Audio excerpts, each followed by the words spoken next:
নমস্কার বন্ধুরা, passion A to Z সবাইকে স্বাগত জানাচ্ছি।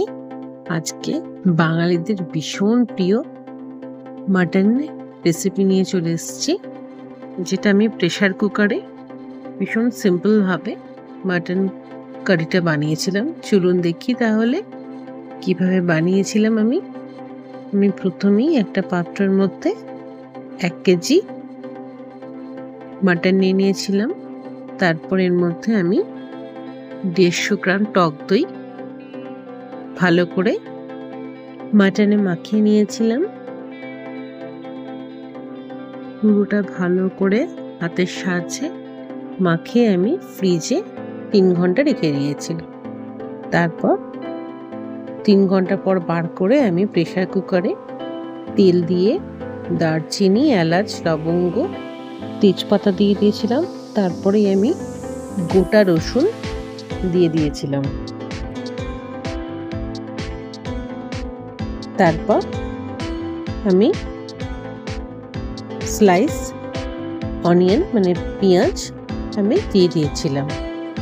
তারপরে ভালো করে আমি পেঁয়াজটা নাড়িয়ে নিয়েছিলাম বেশ কিছুক্ষণ ধরে। এর মধ্যে নুনটা দিয়ে দিয়েছিলাম প্রথমেই।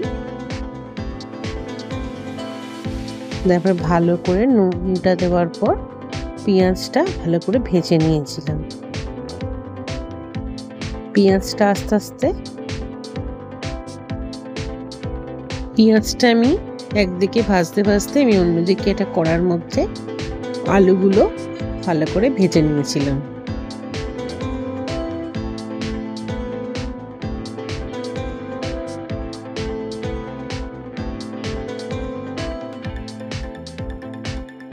আলুগুলো বেশ ভালো মতন আমার ভাজা অলমোস্ট হয়ে গেছে। আমি আলুগুলো ভেজে আমি তুলে রেখেছিলাম। অন্যদিকে আমার পেঁয়াজগুলো ভাজা হয়ে গেছিল। তারপরে এর মধ্যে টমেটো আর আদা রসুনের পেস্ট দিয়ে দিয়েছিলাম। দেওয়ার পর আমি ভালো করে কষিয়ে নিয়েছিলাম।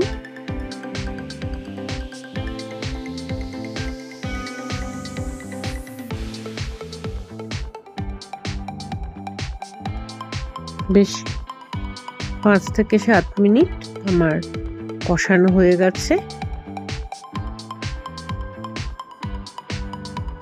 এরপর আমি এর মধ্যে 5খানা মশলা দিয়ে দিয়েছিলাম। রেড চিলি পাউডার, ধনিয়া পাউডার, জিরা পাউডার, গরম মশলা, হলুদ দিয়ে ভালো করে আমি কষিয়ে নিয়েছিলাম।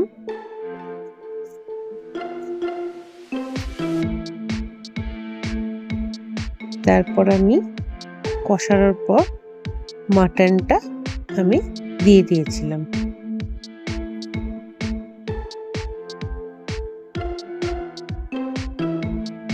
মাটনটা দেওয়ার পর আমি ভালো করে কষিয়ে নিচ্ছি। আমি মাটনটা ভীষণ স্লো কুক করেছি।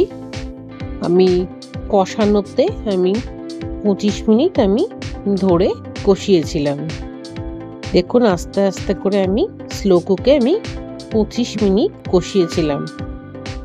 মাটন আমি একটু বেশি করেই কষাই, এর জন্য খুব খেতেও মাটনটা ভালো হয়।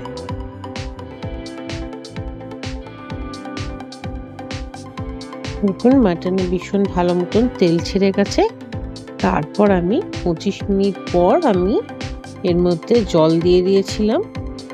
জল দেওয়ার পর আমি ভাজা আলুগুলো দিয়ে দিয়েছিলাম আর একদম ফুটতেও শুরু করে দিয়েছিল। খুব সুন্দর একটা কালার এসে গেছে।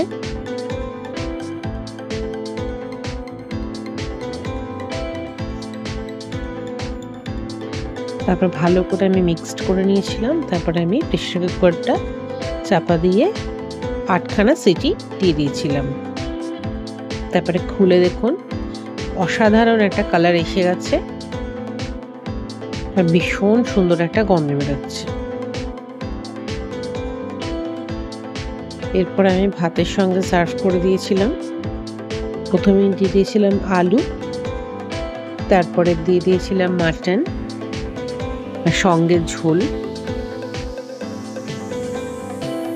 এরকম প্রেশার কুকারের মাটন এর ঝোল হলে আর কিছুই লাগে না ভাতের সঙ্গে। আমার এই বাঙালিদের পারফেক্ট আলু দিয়ে মাটন কারি রেসিপি কেমন হচ্ছে অবশ্যই জানাবেন কমেন্ট বক্সে। আর সাবস্ক্রাইব করে দেবেন আমার চ্যানেলটিকে, লাইক অ্যান্ড শেয়ার করতে ভুলবেন না কিন্তু। Thank you.